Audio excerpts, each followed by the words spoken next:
Hello, friends. It's time for Talk Fort Dodge, the show that uncovers the stories behind the houses in the heart of our community. I'm Jeremiahjcondon. And I'm Todd McCubbin, and today we are here with Casey Johnson from Fort Dodge Ford Toyota, amongst others, which we'll talk about in a minute. Hello, gentlemen. How are you doing? Good. Wonderful. Before we get to that, let's do a quick market update. Some fun facts. Market update. We have 140 active residential listings, Wow. which is up A from lot. where we normally are. Days on the market has gone up, and I may have talked about that before. It was like in the 60s before COVID, and it dropped all the way down into the 20s for years. And now it's up in the 60s. And that's pretty much a national average, but that's our local average is 65 days. You know, we talk about day supply in the car business too. Yeah. So, same thing. Yeah. There you go. Average sales, 168,000. From last year, that was 159. You know, we talk about a 4% increase every year. Yep, we went like up a about national 4%. average. That's right in that area. Mm-hmm. So there's our local market. And some interesting facts. We looked up interesting Fort Dodge facts, historical. And this is kind of cool. The oldest surviving home has 30-inch thick walls, built in 1872 for an early pharmacist. The Second Empire style, the Vincent House, Wow. is the oldest home left in the city. It was built local brick and features exterior walls from 30 inches thick. You know, when crazy. you said 30 inches thick, I thought it was going to be the jail.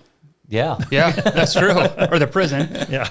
So that's a fun story about this is when we added the pizza side to Shiny Top, and we had to run pop tubes and all that stuff through, and I called my plumber, and he goes, I got a Hilti, I could drill through that. He gets the Hilti out, he starts going through. It took a 4-foot bit to get through the foundation on those two buildings. He goes, I was right at the end. If it was any longer, we weren't going to get through this. So Yeah. I think that's what they did in those days. Those foundations Yep. were just Yeah. thick. They weren't going anywhere. No, that thing's going to be there forever. And talk more about the Vincent House. When he moved into the Vincent House, he added a ballroom on the third floor. Its walls were finished with locally produced gypsum plaster, which was the first time this material was used in the United States.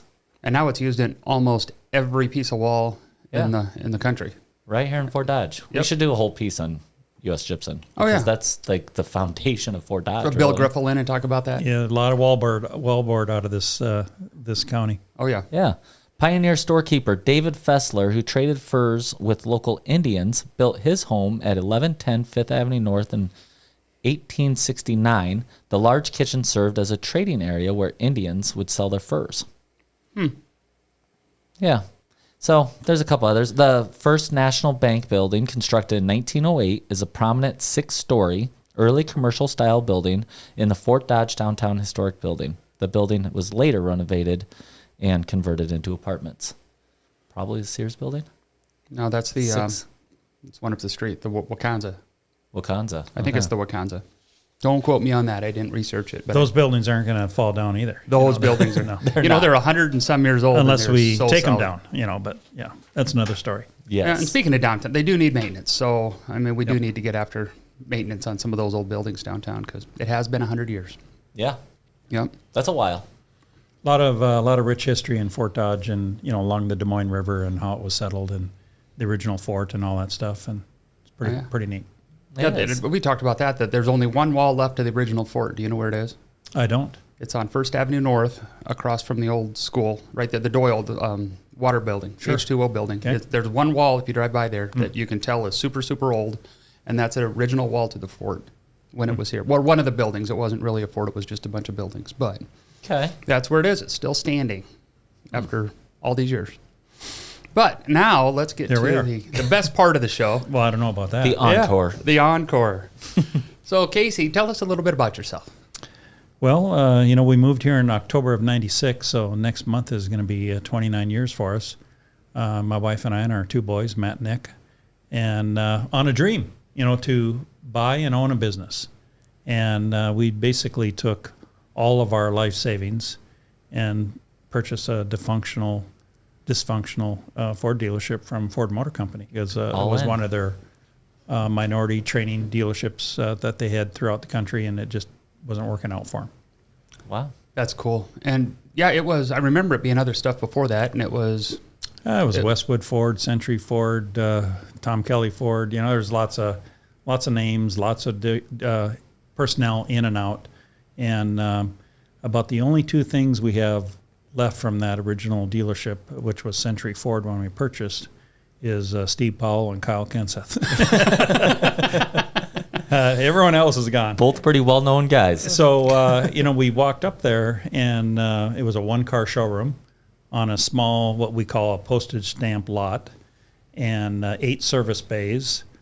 There was a union shop at the time, and really no parking or any room for growth, and no lot lights. And both Deb and I, and it was losing money, and Deb and I both hugged each other and said, "This is great." Isn't this so cool? Look at this opportunity, and we're going to own our. And it's ironic. At that time, we said this is going to be our first dealership. Like we thought there was going to be more. We probably didn't think that far back in 1996. No, yeah, it's kind of weird when you think that this one dealership, and now 29 years later, there's 4, 5. Well, yeah. So what was bizarre back in 96 is, we quickly outgrew the building, like in the first few months. So Mary Brown had left the Sea Dragon and went to Hy-Vee, and so I acquired her building. The Hy-Vee built a new property, and their building was sitting vacant next door to us. It was a New York company that owned it, the Langfang Group, I believe their name was. And I called them, and I said, there's a lot of riffraff and people parking random stuff, and give me the keys to the building, and I will be your security police. All I want to do is park cars in front of it. And he said, "Oh, that's a deal." He's living in New York. Yeah, he needs to know the building's okay. Sure. So I had cars parked from Kingsgate Health, all on that corner of which is now the public school building, all the way down to the Ron's Car Wash at the time, across Sea Dragon. And people said, "Holy cow! Look at this is what 175 new Fords look like in small rural Iowa." So it was pretty neat, and we wanted to market visually, I guess, in that way. And they're spaced out a little bit. Yeah, and so it was pretty neat, and still had a relationship with the New York firm for many years after that. That's cool. And then when did you decide that Target was the place to go? Well, we're sitting in this one-car showroom across the street from the Toyota dealership, and we were working out a deal to purchase the old Hy-Vee and the Sea Dragon and the building I was in from Tom Kelly, the original Ford dealer in Fort Dodge, and buy all 3 properties. And Deb and I went to lunch, and we're driving down 5th Avenue South, and here a sign is getting put on the berm, shopping mall for sale, which was the old Wood Plaza shopping mall. And I told Deb, I said, I think we should buy that instead of 3 dilapidated old buildings, and we can really convert this. And plus, it was sitting on 19 acres right in the center of town on the busiest road in our community. And so we got it purchased. It's kind of funny. I called the phone number on the billboard. I didn't recognize the area code, and it was Indianapolis, Indiana was the area code. And they answered the phone, "Simon Properties, may I help you?" And I said, "Hey, you got a shopping mall for sale in Fort Dodge, Iowa. Who do I talk to?" And it didn't register with me back then, 25 years ago. And talking to the sales associate, and she said, "Well, we're the Simon Group. We're the largest mall holding company in the world. We own Mall of America, and we own the Forum Shops at Caesar's Palace in Las Vegas, and we have malls all over the world. And yes, we have this little shopping mall in Fort Dodge, Iowa. And yes, we want to sell it." You should just give it to me. Yeah, I said, yeah, which at that time included the Goodwill and the Smoothie building. So there was other alt parcels on it also, and the ball diamonds in the back. And it was just really a big leap of faith on our part, because when we purchased it, didn't include the land. Oh, you And leased that's what the land, a everyone 100-year lease on the land. And that's what it says. You mean the bank loaned you money for a building without the land? And yeah, it was on a 100-year lease, which was winding down. I think there was 70 years left. You had time. Yeah, and it was owned by the Halverson family in town here, and their parents over the years, and the the bank reluctantly borrowed us the money and without the land. And then I contacted the Halverson family and bought the land from them. And then I called the Toyota dealer across the street. And he lived in Oklahoma, Broken Arrow, Oklahoma. He was an absentee dealer. And he was half American Indian. It was a Toyota's minority dealer program. And they insisted he lived in the community and he wouldn't move. Okay. So Toyota was in favor of the sale. And people said, how did you acquire Toyota? And I said, well, I looked up the guy's number in Broken Arrow, Oklahoma, and I called him. And I said, do you want to sell your Toyota franchise? And he paused for a few seconds and he said, yes. And I said, okay, how much do you want? And he told me, and I said, okay. And that includes the parts and the signs and all the special tools. And he said, yep. And we maybe had a 7 or 8 minute conversation and purchased it. Awesome. So everyone says, how do you do that? And I said, well, I had a 7-minute call with a guy in Oklahoma. I just called him. Yeah. And it's amazing how well that works too. I mean, people, you just never know. And that's truly how it happened. If we weren't proactive, I guess someone else could have called, or an out-of-town dealer group would have contacted them or whatever. And it was one of our, along with the shopping mall, one of our best business decisions because it's been a tremendous brand for us. All right, so you started with Ford, then Toyota, and then what came next? Well, so then we had Lincoln and Mercury in there, and Mercury dissolved with other brands like Saturn and Plymouth with Chrysler and Oldsmobile with GM. Every company, Pontiac, was kind of lessening their brand because there's a lot of duplication. And so we get the mall up and going, all 80,000 square feet of it. And then I went to the city and I said, I have this ball diamond in the back and there's this dilapidated trailer court next door. Let's do a land swap, because the city wanted to retain the ball diamonds. And so we did I forget how we did it 25 years ago, but I needed the room to the west and they wanted the room to the south of the dealership. So we completed that, moved in, and went off and running. And then, as you know, other opportunities always come up, and we really blew the doors off every record for Ford, and they called us on Ames. Nice. And said, hey, we have a dealer that's been here for 35 years. It was Ron Willie Ford. And, when you get up there in age and you lose interest or whatever it may be, he was ready to retire. So Ford wanted us in Ames, and that's how the connection happened there. And we jumped on that immediately. You own Ford Lincoln in a college town and growing market. And so we did that. And so Deb and I are sitting at the kitchen table with Matt and Nick, and I said, okay, who's staying in Fort Dodge and who's going to Ames? And they both raised their hand at the same time. And Matt said, I'll stay in Fort Dodge. And Nick said, I'll go to Ames. So it was... that wasn't even a fight. No, there was no discussion. I thought we were going to have to arm wrestle. Matt truly loves this community and has so many friends. And Nick said, I'll go to Ames. So Nick and I both in 2012 went to Ames to get that opened. And it was really a train wreck. And one of my favorite stories you've told before is you walk in and there was a room full of boxes with pamphlets, and he wouldn't let them give it out to anybody because those cost money. Yeah, and then I said, hey, what's with all these brochures back in the storeroom? He said, well, if we put them in the showroom, people will take them. That's the idea? Yeah, so he had boxes of yardsticks and ice scrapers and brochures. He didn't want to lose anything. I didn't want to lose them. So at age, let's see, Matt was probably 28 or 29 at the time, and said, Matt, you need to run Fort Dodge Ford Toyota on your own. And Nick and I went to Ames, and I bought a house there. I lived there for a period of time. Deb pretty much stayed in Fort Dodge. People say, are you separated? Yeah, by 50 miles.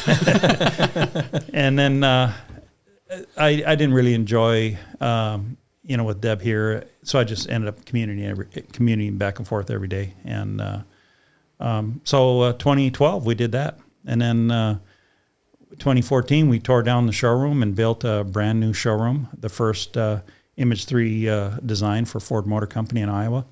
And then in 2018 during COVID we added 17 service stalls and added on and built to the north, and now we're under construction for the Black Label Lincoln Image dealership in Ames also, which will be the one and only one in the state of Iowa. So only one Lincoln dealership in the whole state For Wow. Black Black Label. Label. Yeah, which is a boutique exclusive brand beyond Lincoln, and it's a smaller building. It's about 7,000 square feet, but it's super high end, and it's built right on the same property, and we'll share the existing service department.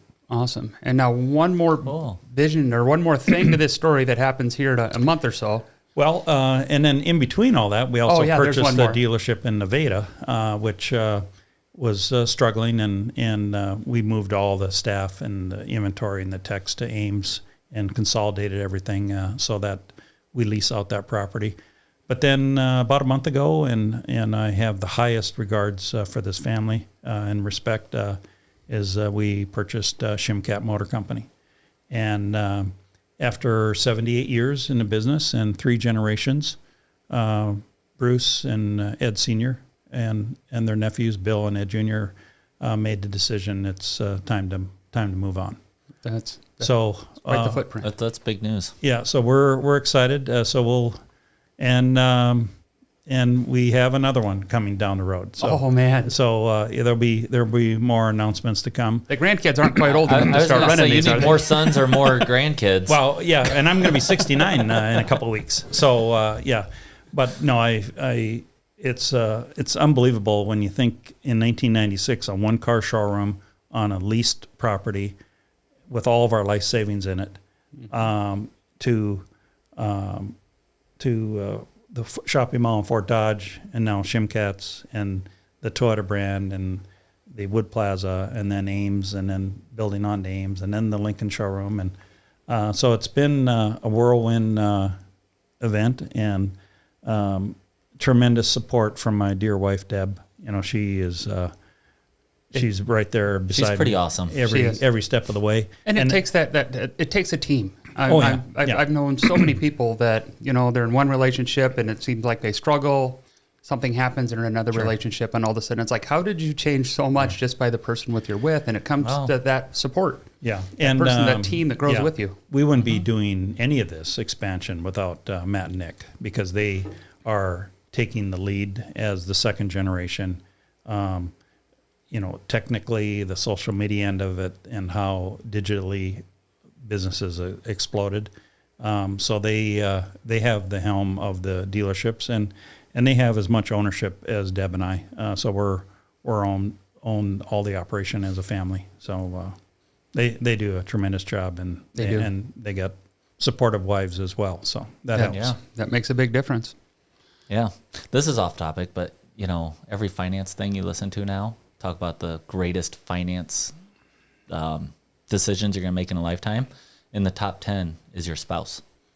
I would agree. It's the spouse you choose, and that's a huge financial Yeah, thing. because some obviously things don't always work out, and with our way too high of a divorce rate, tomorrow, September 26th, is our 45th wedding anniversary. Well, this comes out today. Oh wow! So everybody will know tomorrow. So tomorrow, 45 years. Deb and I got married in 1980 in Grand Forks, North Dakota, and I was in the corporate world, traveling all over, and I'd spend maybe 240 nights a year in a hotel, 200 nights a year, whatever, and traveled all over the world with Brunswick Corporation, and then we had the 2 children, and so I was home sometimes. Yep. Yeah, And then, you made it home you made it home twice.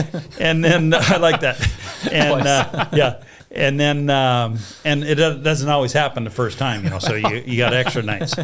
So we, when the boys were 4 and 5 or 6, we said, no, we need to plant our feet in one town where we're home every night and grow as a family. And yeah, the travel and the corporate world, and I was VP of marketing for Brunswick worldwide, and it was glamorous and fun. And I'd be on an ESPN telecast for a bowling show one time, or I'd be in Japan at Nippon Brunswick doing a ceremonial opening. Cool. And then I'd be in China, and then Korea and Taiwan, and then back on the pro tour, and developing product all over the world. And it was, like I said, very exciting, but not rewarding at all for the family. No, it was going to affect your kids and how they grew up. I mean, I was a little different. I was in the Army. The last 3 years I was in the Army, I got out in 98, but the kids were small. Mm-hmm. And that was one of the decisions, is I spent a year in Bosnia just before I got out. So I was deployed for a year. And that last year, I'm like, I just need to be home with the family. I was gone for a week, gone for two. I spent, 2 weeks in France. I was in Turkey for 2 months. I was, like I said, Bosnia for a year. And it was, the kids didn't know me. We were in a strange country. Sure. And send the kids home, be with grandma and grandpa, and then get out just to raise your kids, because that's what you have to do. You got to be there. You can't raise them from afar. Sure. I would get home from some long trips over in Asia and get back and, hey, Dad's home, and Matt and Nick, I remember very clearly, would be in the living room playing cars or trucks, and they would kind of look up at me and start playing again. Yeah. So they felt that disconnect already, and we said no. And when we moved here, it was probably a year later that I moved my parents here from North Dakota, and they're getting, at that time, probably in their late 60s, and said, we, have them here. You got the grandparents and the kids and my parents, and, so, and that actually the first idea was Deb. She said, we should move your parents here. And I said, sure. Yeah, that sounds good idea. Sounds good. And their friends are older, and so it worked out great.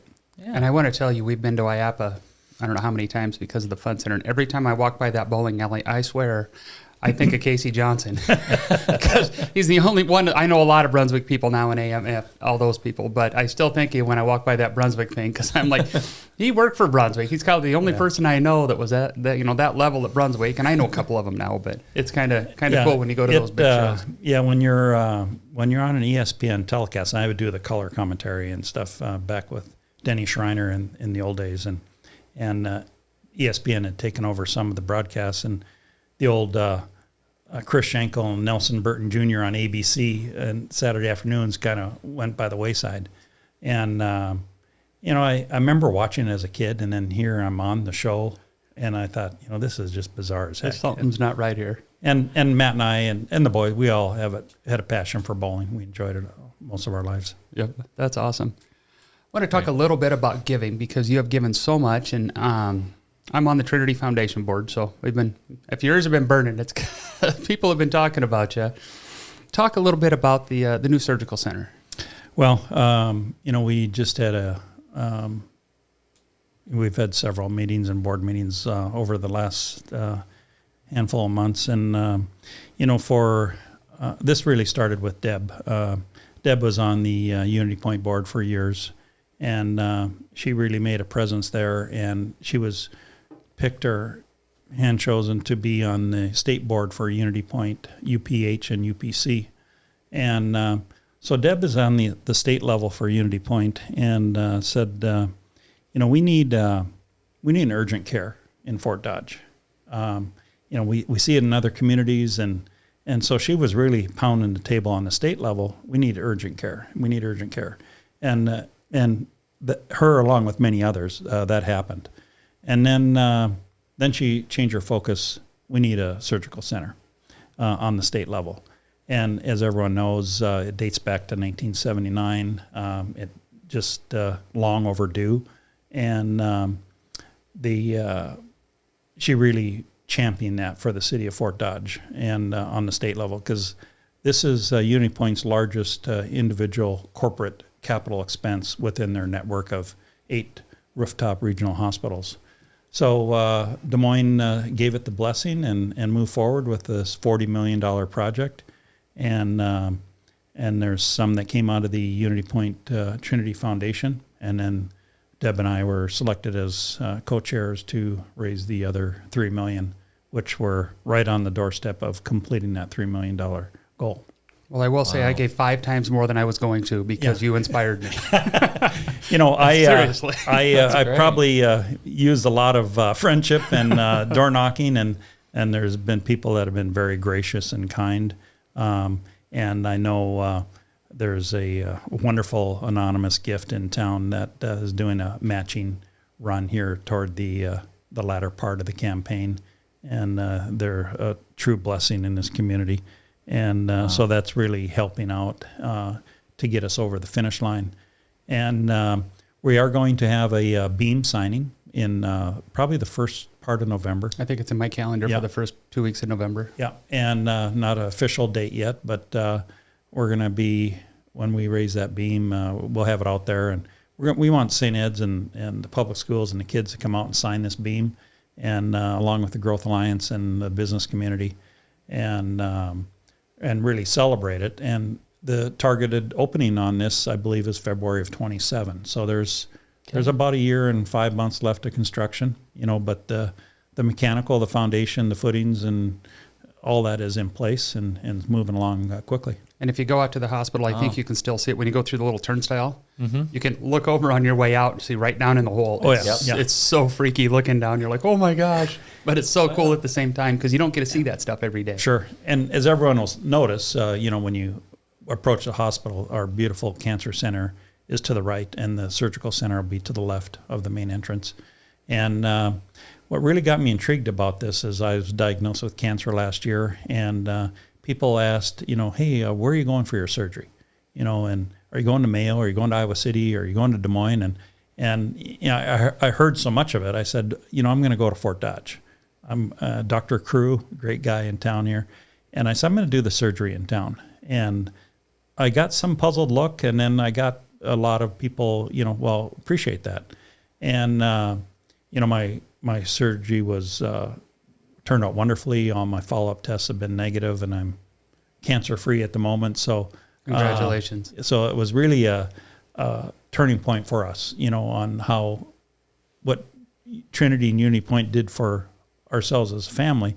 But the surgical center will impact families for decades, and attract the finest docs and the best equipment and the Da Vinci machine and all that stuff. They have the computers where they do the surgeries. Yeah, the Da Vinci machine that was crazy. Called? We got approved for that, and that's a big deal.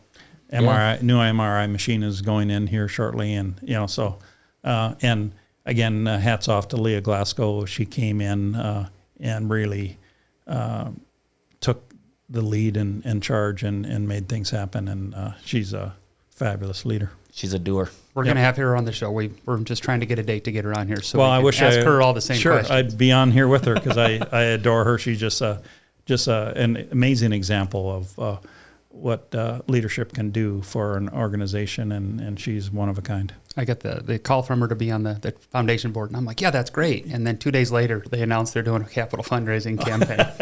Yeah, I like that. I'm like, why does this happen to me?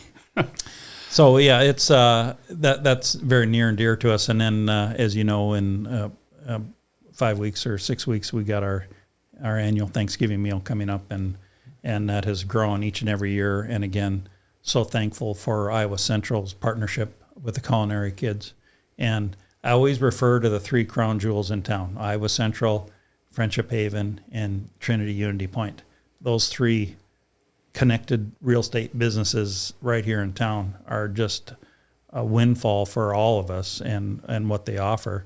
And then we had Rotary at the apple orchard, and I said, I think we have 4 crown jewels, because that apple orchard is so unique amongst all businesses in the Midwest, because not everyone has an apple orchard. And especially we went there for lunch yesterday. Oh, okay. Yeah. So it was it's amazing, and it's so cool. We had to sit outside. Yeah. It was. So so we got some tremendous businesses. So that started the first year of serving 300 people, and I told Deb, I said, I don't know if we need Iowa Central. I said, we can buy turkey loaves that are and you just slice them. How far did that get you? And she basically turned around and walked away. And she said, I'm calling Chef Michael, and I know what to do, and I know what we are going to do. And I said, well, I agree. This is honey. where I don't need Yeah. your opinion, huh? Yeah. So 300 meals that first year to. What year was that? Well, I'm guessing 17 years ago. Wow. So probably 2008. Yeah. Thereabouts. And, putting on tablecloths and nice linens and everything. So it's grown to about 2,500 meals. And then we started doing the meal home deliveries. And we last year delivered 1,200 meals to the homebound or shut-ins. Wow. And That's awesome. have all these So who do you- teams of so- drivers. That's what I was just going to hey, ask. come Who's on all in. doing the driving? And, we don't ask for volunteers. Magically, 100 people just show up. Do you allow them to have the brand new F-150s showing up to the cut? Well, Here's a I suppose fleet if they of need one. F-150s. surprisingly, the first year we did line up 10 vehicles, and here's your car. Now people just do it in their own cars. Okay. Which Which is better. yeah, it's handier. We don't But need to get gravy all over these new cars. we several years ago, about 6 or 7 years ago, we went to the Webster County supervisors and the city of Fort Dodge and asked about Meals on Wheels. And hey, we delivered 1,100 meals on Thanksgiving Day. It sounds like there's a need for Meals on Wheels. What is happening? And we really didn't get too far. And they said, well, we're doing 6 or 7 meals a day. We're doing some congregate meals down on the central building or whatever downtown. And C3 or whatever it's yeah, called. and then there's always restrictions. If you're doing a state or federal program, it's got to be this much salt content, and this is a type of food. And Makes it really difficult. yeah, so after some heavy discussion, we said we're going to privatize it, and so we hired Barb Michaels. And it's kind of funny to see her at the dealership. She'll pick up the phone and say, Fort Dodge Ford, may I help you? And she's doing finance and titling work. And then she'll pick up another phone, Meals on Wheels, may I help you? So she does both ends. And she is our director and runs it out of the dealership. And then we partner with Hy-Vee on the meals. And we're doing 55 to 60 meals per day, Monday through Friday, every day of the year. So, How many a day? 55 to 60 meals per day. Okay. So if you can imagine Deb, hey, it's Halloween. Oh, no. I got to bake chocolate chip cookies. I got to get candy bars. I got to get a little stuffed pumpkin and, do a goodie bag. And then, so all the seniors get that every Halloween. Well, then Christmas comes around. No, we got to get them. So last year we did Christmas blankets. And so we change it up every year. And then what really was one of the biggest blessings out of this is drug reconciliation. So you go into a senior's home and bring them their meal and chat for a few minutes, and you see all these medicine bottles lined up. And you wonder, without being too nosy, do you understand what you need to take? Do you think any of them are expired?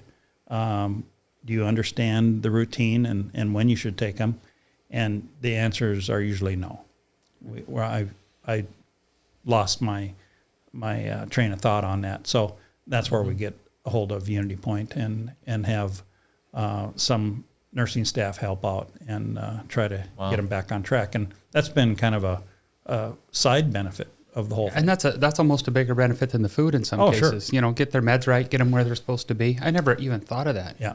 And and it's been very rewarding, and we'll continue that every day of our life. It's just that important. And unfortunately, a lot of elderly people, their children have moved out of state, and they're not here with the day-to-day contact with them. So it's sometimes tough to get out of the house. You bring the meal, and they want to chat for a while, and I don't blame them. And so it's pretty heartwarming. That's cool. Well, I'm 44 years old, and my wife, if I have to take pills, she tells me I have to take them. If she doesn't tell me, then I just forget. So I couldn't imagine being in my 80s and not having her and be I just don't know what to take. I haven't got to that point of that Monday, Tuesday, daily? Wednesday, that little plastic tray thing, fill them up. Many of you remember me from 10 years ago. I was 150 pounds heavier, and I was on 3 blood pressure medicines, one that I had to take twice a day, plus omeprazole, plus all kinds of stuff. And here I am, 35 years old, and I had the Monday, Tuesday, Wednesday. And that was one of the decisions to say I need to do something different. Well, and you look fabulous, and that's a reward of anyone to see, that what they can accomplish. And now I don't have any pills. So it worked out really well. Yeah. That's incredible. I still like Mountain Dew, and that's kind of like a drug. It is. It is. You got to give that one up cold turkey. MD, drug of choice. And then the other thing that we're by far the most proud of is our Wheels for Work program. So between here and Ames, we've donated almost 200 cars to single moms that need transportation. They have a job, they got kids, but they have no car. And unfortunately, it usually works into an abusive situation, and the husband leaves and takes the car and leaves the wife and kids alone.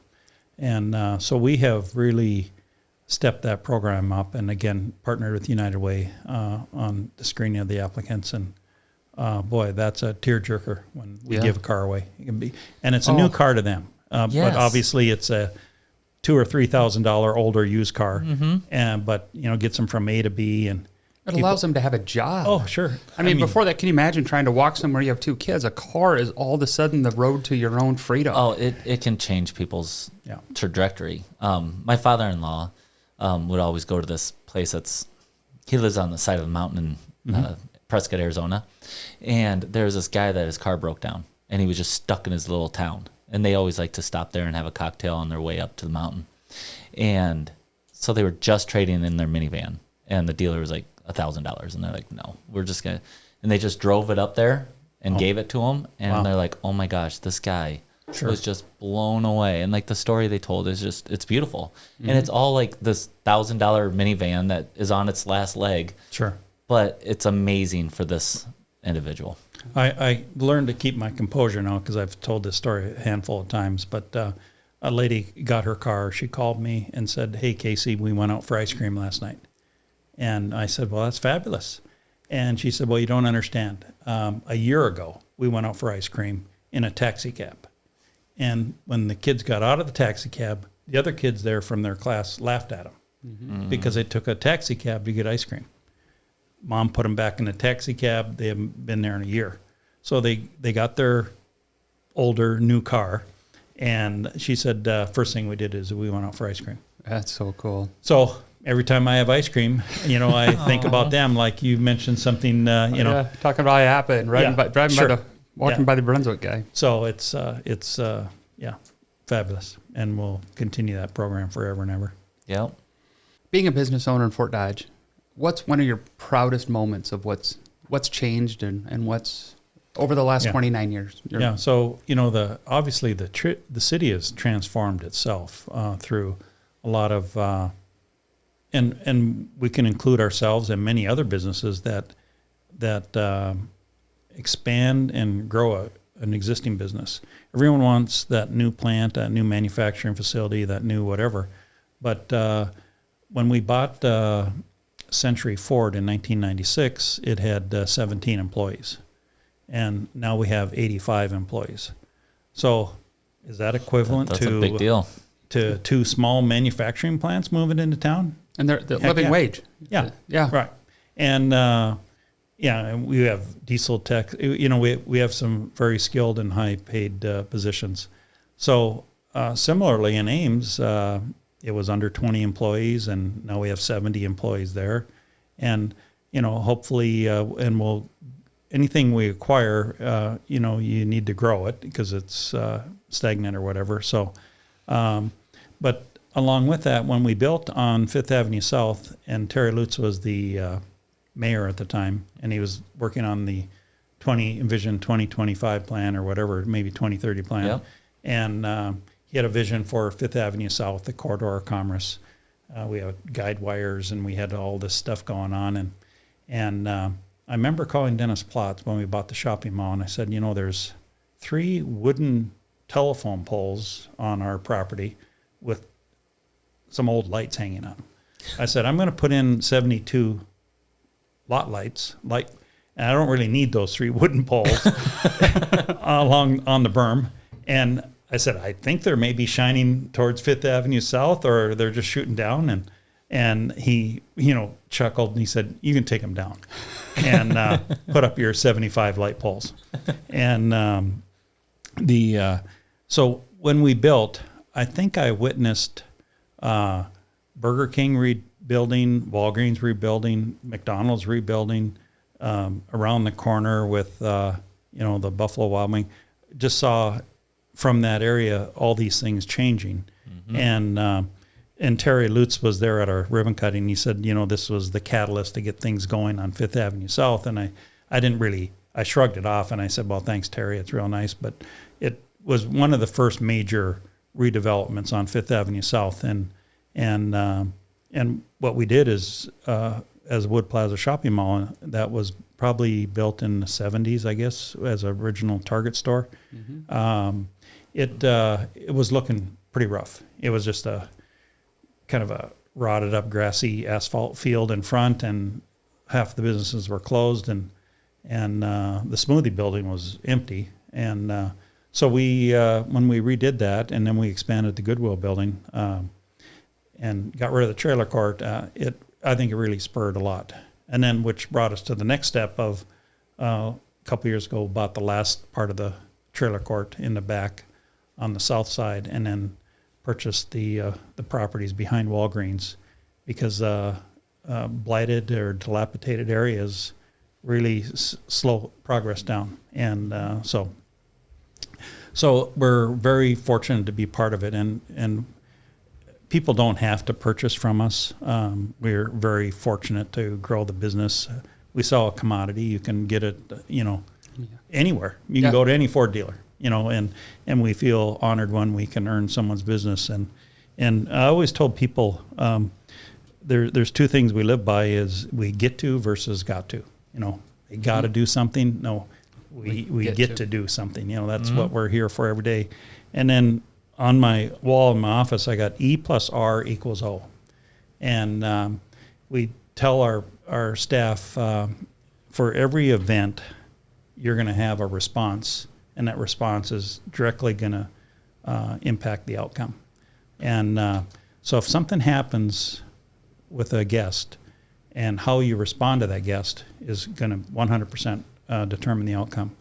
And if you can imagine 85 employees and hundreds of guests, and all those outcomes on how we hope and have training and process to deliver, that's the difference it makes. And because you can upset people pretty quickly. I mean, you can. I was in the restaurant business, and sometimes people get discarded because when go out to a retail store, if wherever I'm at, I notice how I'm approached or greeted and treated and talked to and smiled to. I just, and then if that's not happening, then I want to grab that person, and then I say, well, you don't work for me, but you should do this. Mm-hmm. Because you imagine walking up to a retail counter and someone's reading the newspaper. It happens. Yeah. Well, Matt was very nice to me. I told him my key fob wasn't working. He's like, well, get your butt in there and they'll change it. Mm-hmm. And there was no charge on that. And I took both of them because it's like if one went down, the other one's going to go down any second. And so they changed them, and that was like a really nice service. And, similar with the Shimkat purchase is we want to uphold the Shimkat legacy, the 78 years. Bruce and I are dear, dear friends, and I have the utmost respect for their entire family. And so I told Bruce, I said, we're going to do 3 things when we purchase your business. And he looked over at me, kind of leaned toward me, and I said, we're going to take care of your customers, because they have a lot of customers over the years. Mm-hmm. And we're going to treat them with the utmost respect as if we sold them. And secondly, we're going to take care of all of your employees. I mean, if they work there 20 years and they are tenured with a 3-week vacation, well, they got 3-week vacation with us. They're not starting over from scratch. So we're going to take care of your employees. And we're going to try to enhance their quality of life and work and how they can grow an income. And then third, we're going to take care of the Shimkat legacy for 78 years. And I told him, you have my word on that. We shook hands on that. And we'll never move from those three things with that family. So That's awesome. yeah, It is cool. you know, we also talk about meeting, greeting, and people. And Matt may have had these if he's been on the show.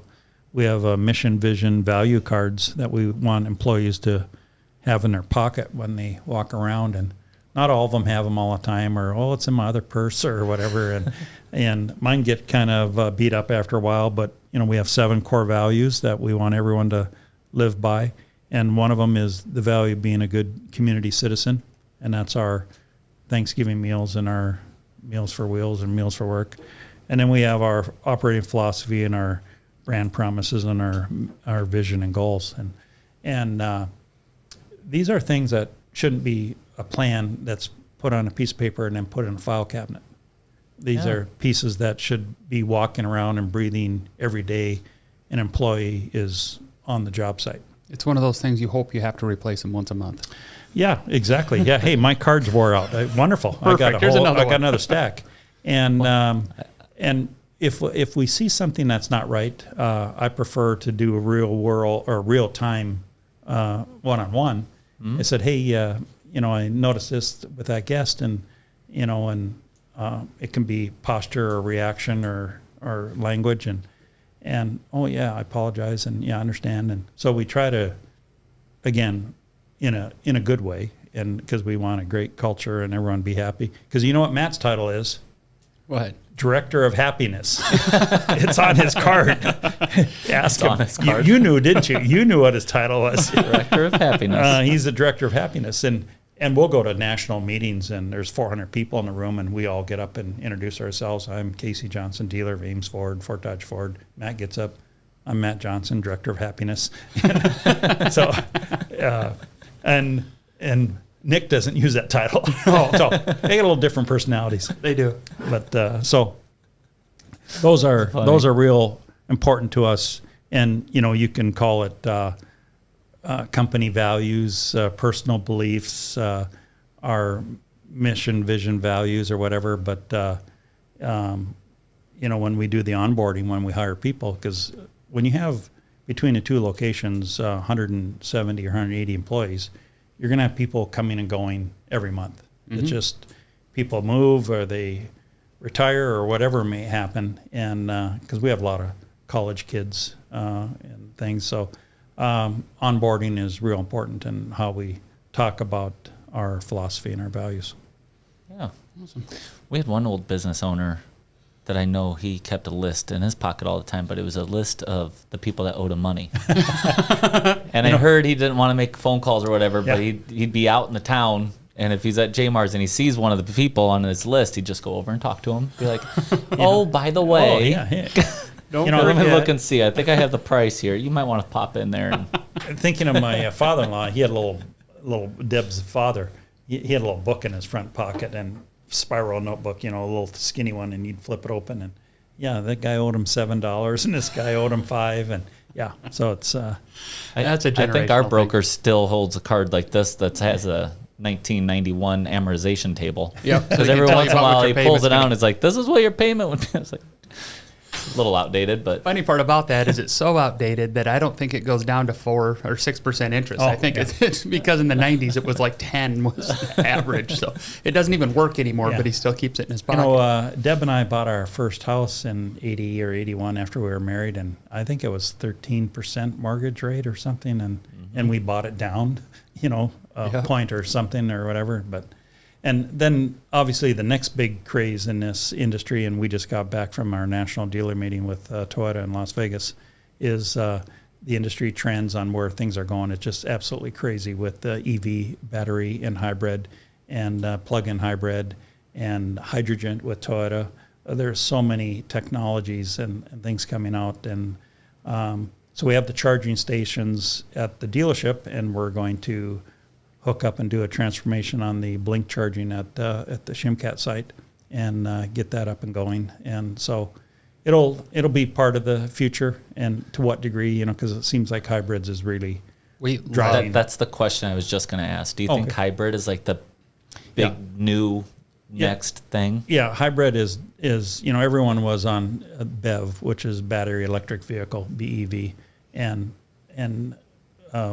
Joe Biden's administration, prior to that, they were saying it has to be battery electric cars.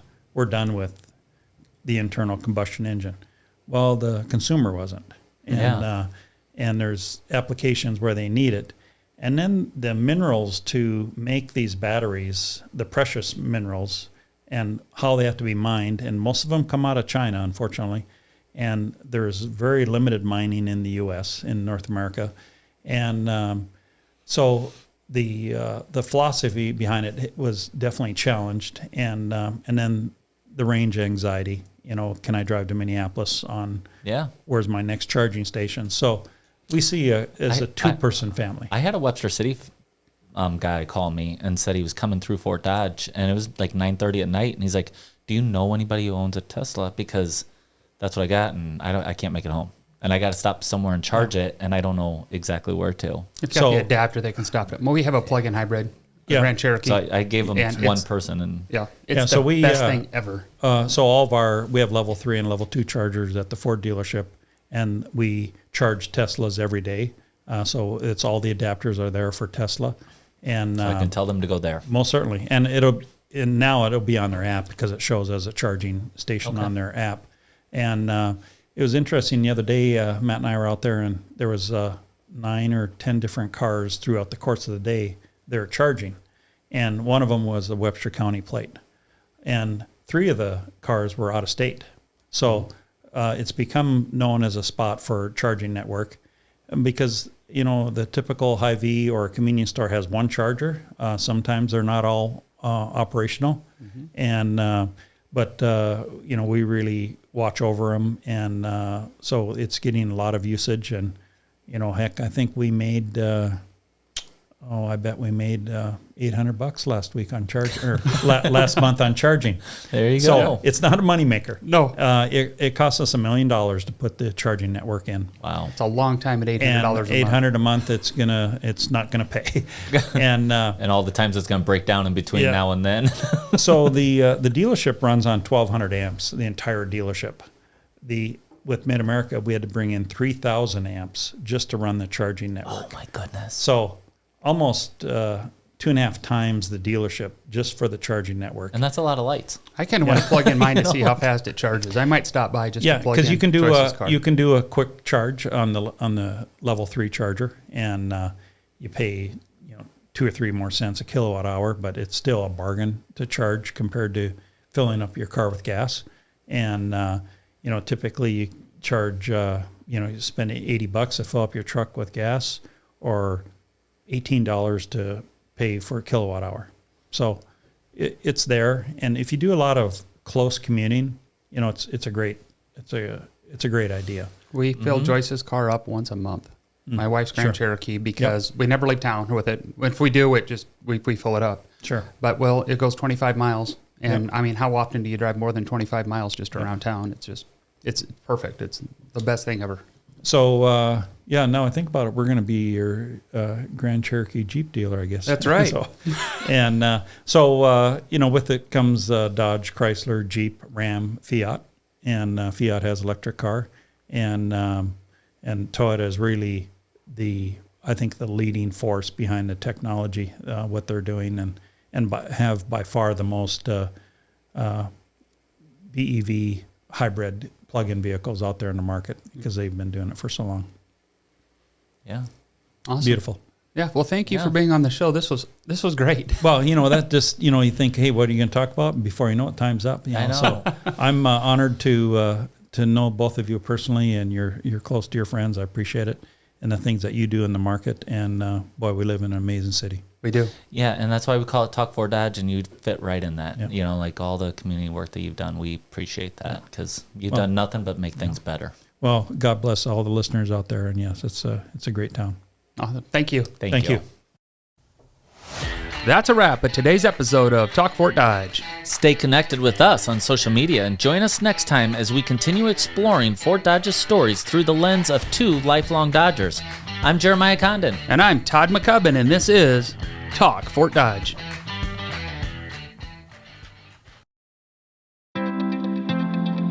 This podcast is produced by Spin Market and Digital. Located in Fort Dodge, Iowa, Spin Market's highly skilled team can help you increase your market by updating your website, improving SEO, designing advertisements, and producing podcasts that will grab the attention of your market. Contact Spin Market today for all your digital marketing needs at digitalagent@spinmarket.com or call us at 515-302-8026. And to learn more, visit our website at www.spinmarket.com. That's digitalagent@spinmarket.com or 515-302-8026. Or visit our website at www.spinmarket.com.